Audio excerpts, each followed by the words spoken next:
Presentación les explicaremos lo que son las superficies de Riemann y los grupos de Galois.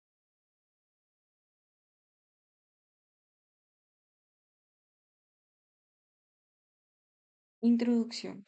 Antes del siglo XIX, las matemáticas se enfocaban en cálculos y en ecuaciones, pero luego de esto empezaron a estudiar las estructuras que explican fenómenos algebraicos y geométricos. Es aquí donde entran en nuestro panorama dos grandes matemáticos, Galois, que nos reveló que las ecuaciones estaban dadas por simetrías, y Riemann, que nos mostró que las funciones complejas pueden entenderse como superficies continuas.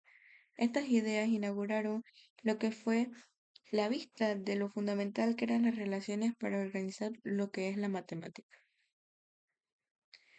Antes del siglo XIX, las superficies se veían como figuras visibles y tangibles en lo que es el espacio tridimensional. Tenemos, por ejemplo, Euclides, que definía la superficie como algo que tiene longitud y anchura. La geometría era más que todo visual y concreta. Se veían figuras geométricas como lo que eran esfera, planos y hoja. Luego podemos apreciar que nosotros en ese tiempo las personas no tenían lo que era la superficie, no la veían de manera abstracta o analítica. Gracias a los avances y trabajos de tres grandes matemáticos como Gaspar Gessel, Robert Dargach y Carl Gauss, empezaron a representarse lo que fue el plano de los números complejos, en donde en el eje horizontal se ven los números reales y en el eje vertical lo que tenemos la parte imaginaria. Es así como vemos que un punto nos refleja un número imaginario en el espacio. Esto fue de gran importancia para lo que fueran las superficies de Riemann, ya que se empezó a visualizar funciones complejas como transformaciones en el plano. Es aquí donde entra en 1851 el matemático Bernard Riemann, que nos dio una nueva manera de ver las funciones complejas. Él nos dice que en lugar de solo limitarnos a un plano para representar una función compleja, esta podía representarse como superficies compuestas de varias hojas de un plano complejo. Estas iban a estar unidas entre sí por especies de puntos llamados ramas.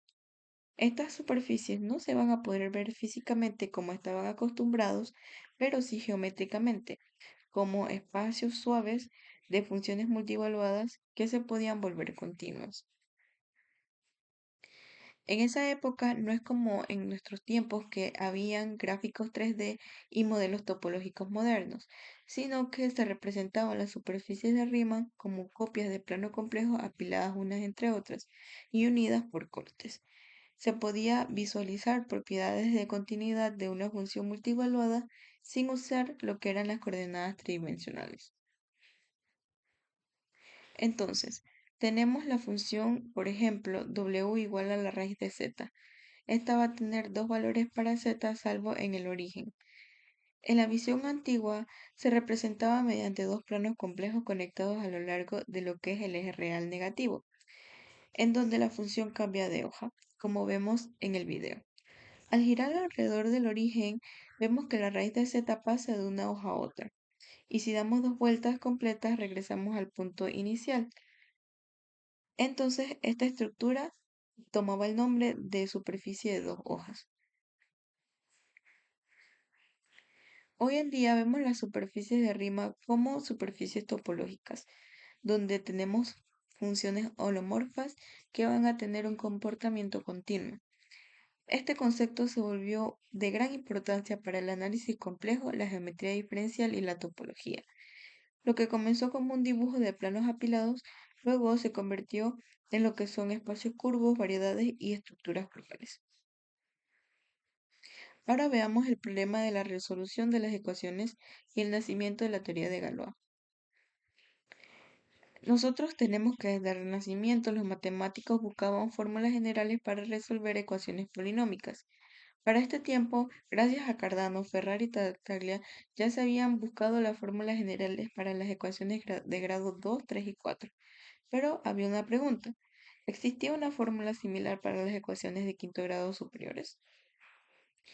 Durante muchos siglos, más que todo en el 17 y 18, varios matemáticos intentaron encontrar fórmulas generales para las ecuaciones de quinto grado, entre ellos Euler, Lagrange, Valdemar y Ruffini. Ruffini fue el primero en afirmar que no existía esa fórmula. Incluso realizó una demostración, pero esto no fue aceptado completamente. Es aquí donde entra un desafío algebraico. Teníamos que dado un polinomio, se decía que éste estaba resuelto por radicales y sus raíces se podían expresar solamente utilizando coeficientes, operaciones básicas y raíces enésimas. El problema era determinar para qué valores esto era posible. Se podía para las de grado 2, 3 y 4, pero para las de 5 o mayores que estas. Bueno, es aquí donde entra en nuestro no, panorama Évariste Galois, un matemático de 20 años que resolvió nuestro problema de manera definitiva. Él nos mostró que no todas las ecuaciones polinómicas pueden resolverse por radicales. Él utilizó una manera distinta de demostrar esto, ya que no estudió las raíces mismas, sino que estudió las simetrías entre las raíces. Esto fue de gran importancia, ya que nació lo que fueron los grupos de Galois, que asocian a cada polinomio un grupo de permutaciones que va a describir lo que son sus simetrías internas. Entonces, la teoría de Galois nos dice que los grupos de Galois son un conjunto de todas las transformaciones que dejan invariantes las relaciones algebraicas entre sus raíces. Este grupo nos permite ver si la ecuación puede o no puede resolverse por radicales. Si el grupo es soluble, sí se puede, pero si es no soluble, entonces la ecuación no se puede resolver por radicales. Entonces, este problema se transformó de uno estructural y simétrico y no de un problema aritmético. Tenemos, por ejemplo, la ecuación x al cuadrado menos 2 igual a 0, en donde tenemos que sus raíces son raíz de 2 y menos raíz de 2. Este grupo de Galois va a tener dos transformaciones, la identidad y el cambio de signo. Como es de orden 2, es soluble y por lo tanto esta ecuación se puede resolver por radicales. Galois nos mostró que la mayoría de los polinomios de quinto grado pertenecen a un grupo de Galois llamado el grupo simétrico S sub 5. Este grupo no es soluble, por lo tanto no puede existir una fórmula radical, una fórmula general con radicales para resolver todas las ecuaciones de quinto grado. Solo algunos casos especiales se pueden resolver.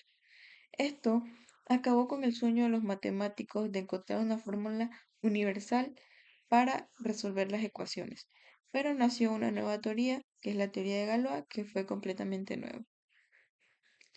La teoría de Galois nos muestra tres grandes ideas: ecuaciones algebraicas, teoría de grupos y teoría de cuerpos. Además, es de gran importancia para ramas de la matemática como la topología, geometría y teoría de números.